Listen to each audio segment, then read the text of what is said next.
Is psychedelic microdosing the next big investment?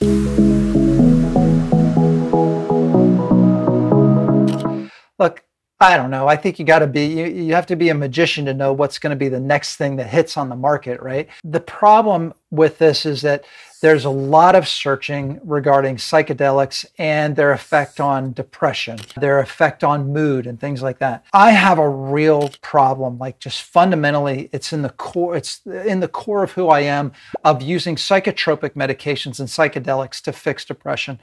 And the reason being is if you just look at the history of, I'm going to sort of stay on topic here, but this might not be what you were thinking when you clicked on this, is look at the history of psychiatry and everything that's been done on the subject of mental health. And you're going to find that nobody's ever gotten this right.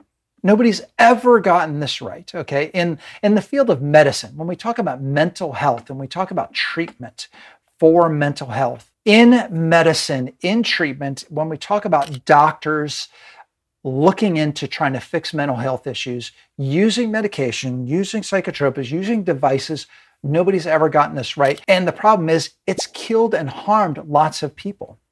All right, you look at things like prefrontal lobotomy, never worked. All right, was supposed to be this great new idea, never worked. Talk about electroconvulsive therapy, okay, ECT, that doesn't work. It kills lots of people. Most people don't think it's being done anymore, but it still is being done. It has such a bad name that it's been, we don't call it shock therapy anymore. We call it ECT.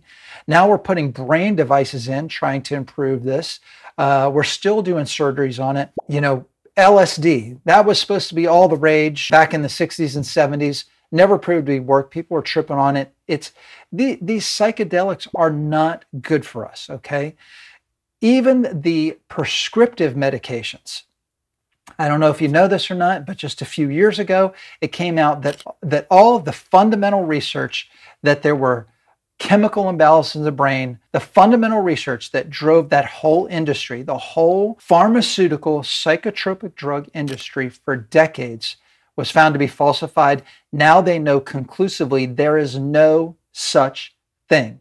I'm going to say that again. No such thing as a chemical imbalance in the brain. So the article here, you could see it on the screen here from CNN about psychedelics. Is it the next thing, right? Look, from an investment standpoint, if you're just trying to get rich and you don't care about other people's health, okay, fine, invest in this if you think it's a big thing. But if you're talking about people's health, you're playing with fire. If you're just trying to line your pockets at the expense of other people's health, well, if that's the type of person you are, maybe you want to invest in this. But if you care about other people's health, then this is not the thing to invest in, microdosing of psychedelics. In this article here, it talks about how these psychedelics, the psilocybin from mushrooms, is helping increase serotonin levels. They have no research on this at all. The idea is that there is a serotonin problem with the brain, yet, like I said, 3 or 4 years ago, they proved that they have no evidence showing that's the case. It's all been a lie. Back in the 90s, when Prozac, like practically 3/4 of the population of California was on Prozac because it was supposed to fix this chemical imbalance in the brain. And now they find out that that was all a lie. All it did was make people in the pharmaceutical industry rich. If you're one of those people, you probably loved it. But it certainly made some pharmaceutical companies rich.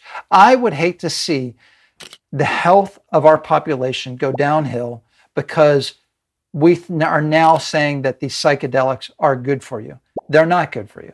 There's no psychotropic drug that's really good for you, okay? There's this meme that goes around the internet and it shows back up once in a while and it says, hey, before you get put on some mind-altering medication or before you think you're crazy, how about you take a look around your life at the people and make sure you're not surrounded by a bunch of jerks, okay? The meme says some other language, which I won't repeat. But the bottom line is your environment, the people you associate with, the things that have happened to you and the things that are still affecting you in your life from the people that are around you and you're still connected to, they do impact you.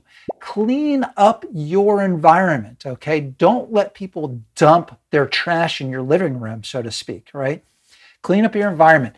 Get your diet right. This is a huge one for me. This is one of the reasons why I'm so passionate about the lies regarding psychiatric care and psychology, is that we have not one single time failed to help somebody improve their mental health by fixing their diet and physiology.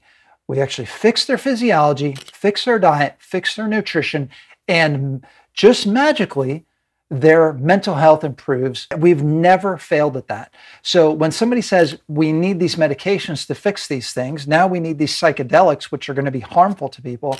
When they say this, it really bothers me to my core, because I know there's ways of solving this without drugs that can be harmful.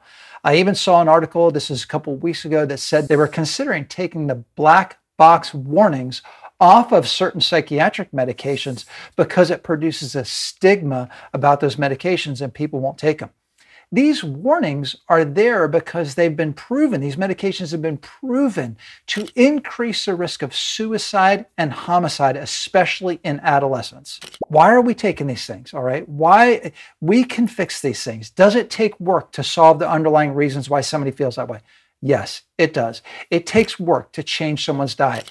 It takes work to change somebody's physiology, but it's better than the alternative, which is being on lifelong medications that can mess up your brain. Anyway, I'll jump off the soapbox for today.